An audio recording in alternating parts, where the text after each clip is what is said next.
This clip is brought to you by SaveWithConrad.com.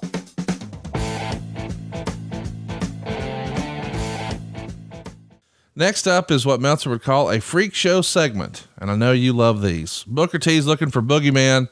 Instead, he sees Paul Burchill practicing his fencing technique. Gene Snitsky is practicing his toe-sucking technique on Mae Young. That's a real sentence. And Ted DiBiase doing a retro $1 Million Man gimmick where he asks Eugene to bounce a basketball 100 times, and he kicks it away at 98. And then there's Goldust wearing a dress and hitting on Booker. Is this some shit you would have produced? This feels like Crash TV that you would have liked. I don't recall. Are you Eric Bischoffing me right now? Does Eric not recall?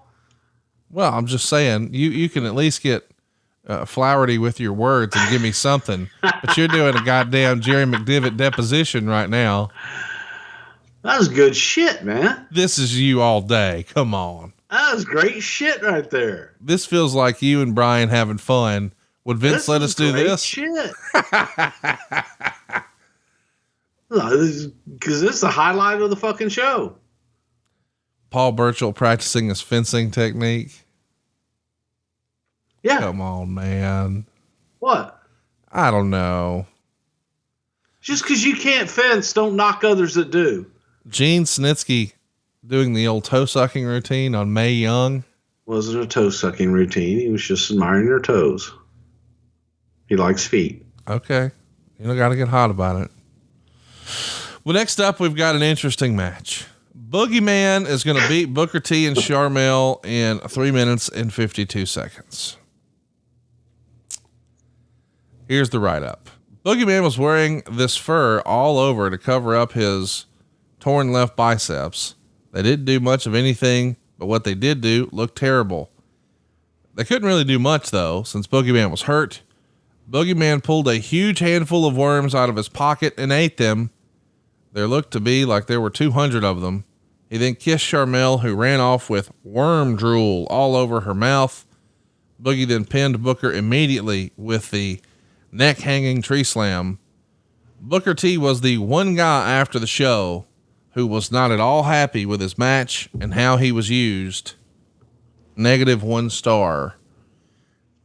You know, you do have a lot of, talent to appease and make happy and find a spot on the card for and get them a story. And you're actually good friends with Booker T, and we know he's going to have tremendous success here at WWE. But this is probably not what he envisioned for a WrestleMania moment. What do you remember about this match and Booker's attitude afterwards? Well, I think that, you know, as far as Booker's attitude afterwards, there's no attitude afterwards. Booker's a professional. The match itself was not supposed to be what it was, and Boogie's injury, unfortunately, put us in a situation where we had to get the match out there and you had to do something. That's what we did without hurting Boogeyman. And sometimes that shit happens, but that wasn't what it was designed to be. It was designed to be much more than that.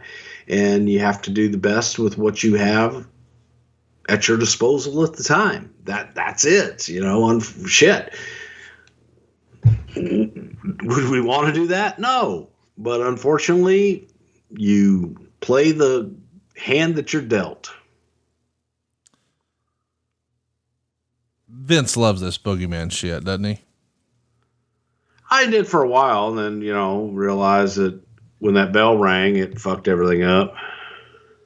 It is interesting to think about WrestleMania 22. I mean, when you look at the pay-per-view, it's John Cena delivering a bulldog to Booker T.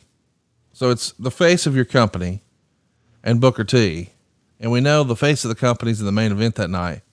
But my God, the Boogeyman,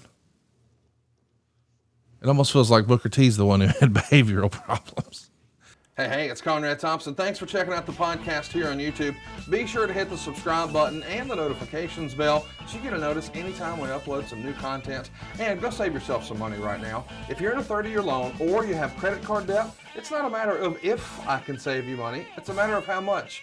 Find out right now for free at SaveWithConrad.com.